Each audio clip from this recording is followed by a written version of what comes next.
Doctor Tahirul Qadri बतौर सियासतदान fail हुए या कामयाब? क्या ये सच है कि एक ज़माने में नवाज शरीफ उनके हाथ चूमा करते, उन्हें अपने कंधे पर सवार करके खाना काबा का तवाफ़ करवाते और पूछते मुझे तो लगता है आप ही इमाम मेहदी हैं? मुशर्रफ दौर में होने वाले जनरल इलेक्शन में अलामा डॉक्टर ताहिरुल कादरी जेल में कैद हार्ड लाइनर मजहबी लीडर मौलाना आज़म तारिक से इलेक्शन कैसे हारे?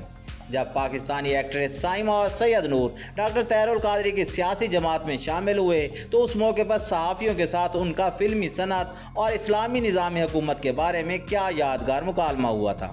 डॉक्टर ताहिरुल कादरी ईरानी सुप्रीम लीडर अयतुल्लाह खुमैनी के बारे में ऐसा क्या कुछ बोला था कि उन्हें गालियाँ पड़ीं?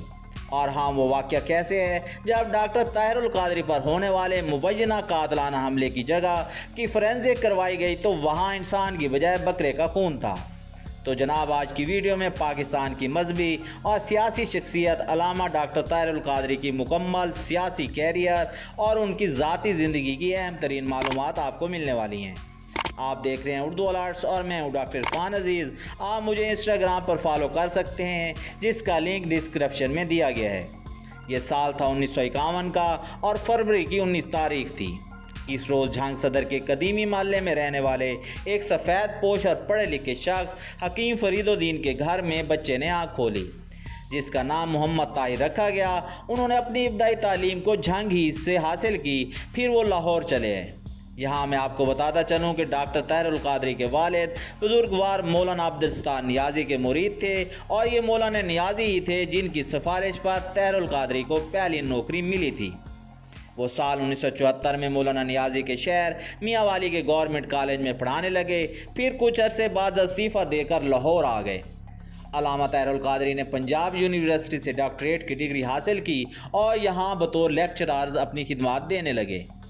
उनके कॉलीग ने इंटरव्यू में बताया था कि जिन दिनों डॉक्टर साहब पढ़ाया करते थे उन्होंने मुझे अपना विजिटिंग कार्ड दिया, जिस पर अलामा ताहिरुल कादरी के अल्फाज तहरीर थे, और फिर 3 माह बाद उन्होंने एक नया विजिटिंग कार्ड मुझे दिया जिस पर अलामा डॉक्टर ताहिरुल कादरी लिखा था, और फिर 6 महीने बाद उनके नए विजिटिंग कार्ड प्रिंट हो गए जिस पर तहरीर था शेखुल इस्लाम अलामा डॉक्टर ताहिरुल कादरी। डॉक्टर साहब के साथी बताते हैं कि मुझसे रहा ना गया और मैंने उनसे तरक्की का राज पूछ लिया। तब कादरी साहब ने बर्जिस्ता जवाब दिया, जो शख्स अपनी इज्जत खुद नहीं करता बाकी लोग भी उसकी इज्जत नहीं करते। डॉक्टर ताहिरुल कादरी अपने तदरीस के दौरान ही शहर में अपना मकाम बना चुके थे। यही वजह थी कि शहर की बिजनेस कम्युनिटी हो या दानिश्वरों का तबका, हर जगह उनकी पहचान थी। तो दूसरी जानिब मरूफ सनतकार मियाँ मोहम्मद शरीफ को डॉक्टर ताहिरुल कादरी जैसे हीरे की तलाश थी। डॉक्टर साहब ने बड़े मियाँ साहब को पहली ही मुलाकात में अपना गर्विदा कर लिया। बताया जाता है कि मियाँ साहब की सिफारिश पर doctor Tahirul Qadri model town की इत्तफाक मस्जिद में खतीब मुकर्रर हुए, जहां वो नमाज जुम्मा की इमामत करवाया करते थे। शरीफ फैमिली के करीबी लोग बताते हैं कि तब डॉक्टर ताहिरुल कादरी मियाँ शरीफ और उनके भाइयों के बच्चों को भी पढ़ाया करते। हमारे चैनल पर एक वीडियो आपको में बताया गया था कि मियाँ नवाज शरीफ ताहिरुल कादरी को अपने पीठ पर सवार करके खाना काबा का तवाफ़ कराता था और उनसे पूछता कहीं आप इमाम मेहदी तो नहीं। खैर, ये वक्त की बात है कि एक ज़माने में नवाज शरीफ की आंख का तारा समझे जाने वाले डॉक्टर ताहिरुल कादरी बाद में उन्हें टफ टाइम देने लगे। डॉक्टर ताहिरुल कादरी 25 मई 1989 को मोची दरवाज़ा लाहौर के जलसे आम में अपने सियासी जमात पाकिस्तान अवामी तहरीक की बुनियाद रखी तो यहाँ से वो शरीफ फैमिली से दूर होते चले गए। हम लोग जानते हैं कि पाकिस्तान के मशहूर तरीन फिल्म डायरेक्टर सैयद नूर ने भी डॉक्टर ताहिरुल कादरी की अवामी तहरीक को ज्वाइन किया था। एक रोज़ किसी अखबार नवीस ने सैयद नूर से सवाल पूछा, जनाब अगर डॉक्टर साहब की पार्टी पावर में आ गई और इस्लामी हुकूमत कायम हो गई तो फिर आपकी फ़िल्म इंडस्ट्री का क्या फ्यूचर होगा? इस मौके पर सैयद नूर का कहना था कि फिल्में सिर्फ नाच गाने का नाम तो नहीं है, आने वाले वक्त में मेरी बीवी भी डॉक्टर ताहिरुल कादरी की तहरीक में शामिल होकर खिदमत देंगी। 90 के जनरल इलेक्शन में डॉक्टर ताहिरुल कादरी मुल्क भर से अपने उम्मीदवार खड़े किए। शेखुपुर और झंग के हलकों के अलावा पाकिस्तान अवामी तहरीक ने इंतहाई मायूस कुन वोट हासिल किए और कोई एक भी नशिस्त उनके हिस्से में ना आ सकी। डॉक्टर ताहिरुल कादरी के मुखालफिन की मान कर चलें तो उन्होंने 90 की दहाई में खुद पर कातलाना हमले का ढोंग रचाया और इल्ज़ाम लगाया कि नवाज शरीफ मुझे जान से मारना चाहता है। बाद में हाई कोर्ट ट्रिब्यूनल ने तहकीक की तो ये बात साबित हुई कि डॉक्टर तैरुल कादरी पर कोई कातलाना हमला नहीं हुआ। डॉक्टर तैरुल कादरी जिससे इंसानी खून कह रहे थे वो बकरे का खून था जो उनकी घर की दीवारों पर छिड़का गया था। पाकिस्तान अवामी तहरीक 1993 और 97 के आम इंतखाबात में मंजरनामे से गायब रही। साल 2002 में फौजी जनरल परवेज़ मुशर्रफ की छतरी तले आम इंतखाबात हुए तो डॉक्टर तैरुल कादरी लाहौर और झंग 2 हलकों से मैदान में उतरे।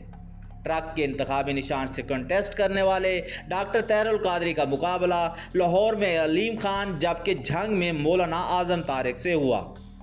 याद है उस वक्त सिपह साहबा के मौलाना आज़म तारिक मियाँ वाली जेल में कैद थे और उन्होंने जेल ही में से अपने नॉमिनेशन पेपर फाइल किए।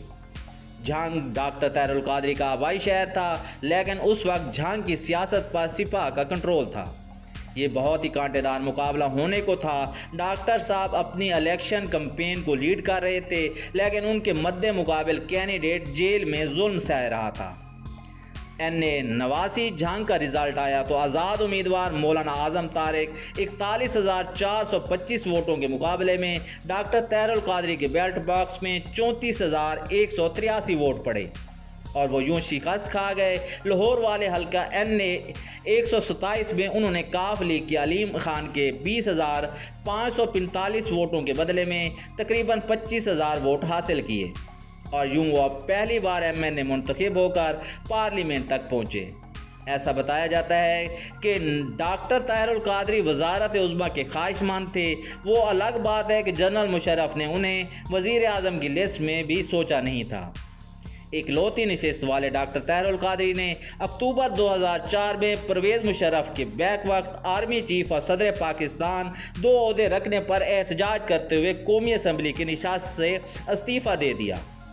उन्होंने सिर्फ असम्बली ही नहीं बल्कि पाकिस्तान भी छोड़ दिया और कनाडा जाकर सेटल्ड हो गए जहां चंद साल बाद उन्हें वहां की नेशनलिटी भी मिल गई। मियां नवाज शरीफ की वजारत उज़्मा के तीसरे दौर में डॉक्टर तैरुल कादरी ने लॉन्ग मार्च और धरने के ज़रिए उन्हें टफ टाइम दिया। तब मियाँ साहब उन्हें शैतान मौलवी कहा करते थे। डॉक्टर तैरुल कादरी के बेगाने तो उनके दुश्मन थे ही लेकिन अपनों ने भी उन्हें ख़ास लिफ्ट नहीं करवाई। आपने तहरीक लब्बैक पाकिस्तान के अमीर अल्लामा खादिम हुसैन रिजवी को एक तकरीर में तैरुल कादरी को दुआइयाँ देते सुना होगा। अपनी तकरीर में रिजवी साहब डॉक्टर तैरुल कादरी के लिए शेखुल शैतान कादरी और डंगा डॉक्टर के बच्चे समेत कई पंजाबी गालियाँ देते सुनाई दिए। माजी में डॉक्टर तैरुल कादरी सिपह साहबा के निशाने पर रहते थे। ईरान के सुप्रीम लीडर आयतुल्लाह खुमैनी की वफ़ात पर डॉक्टर तैरुल कादरी का ये बयान अखबारों की जीनत बना, खुमैनी का जीना अली और मरना हुसैन की तरह है। तब सिपह साहबा के बानी मौलाना हक नवाज झंगवी ने डॉक्टर तैरुल कादरी के ख़िलाफ़ तकरीरें की थीं और ऐसा बहुत कुछ कहा था जो नाकाबिले बयान है। शायद दुनिया का कोई मुल्क हो जहाँ तैरुल कादरी ने विज़न ना किया हो। उन्होंने मज़हब, सियासत, हिस्ट्री, इकनॉमिक्स और दीगर मौज़ूआत पर 1000 किताबें तहरीर की। ताहम मुखालफिन की जानिब से ये इल्ज़ाम लगाया जाता रहा है कि कादरी साहब घोस्ट ट्रैकिंग करवाते रहे हैं और वो लोगों को पैसे देकर किताबें तहरीर करवाते और ख़ुद को उन किताबों का मुसन्निफ़ लिखते हैं। वो सोशल मीडिया पर भी एक्टिव हैं। समाजी राब्तों की मशहूर तरीन वेबसाइट ट्विटर पर उनके 20 लाख फॉलोअर्स हैं जबकि फ़ेसबुक पर उनके 36 लाख परस्तार और मदाह हैं। मैं उम्मीद करता हूँ आज की वीडियो आपको पसंद आई होगी। वीडियो को लाइक करें, शेयर करें और उर्दू अलर्ट्स को सब्सक्राइब कर लें और हमारी वीडियोज़ देखते रहें। अल्लाह हामी व नासिर।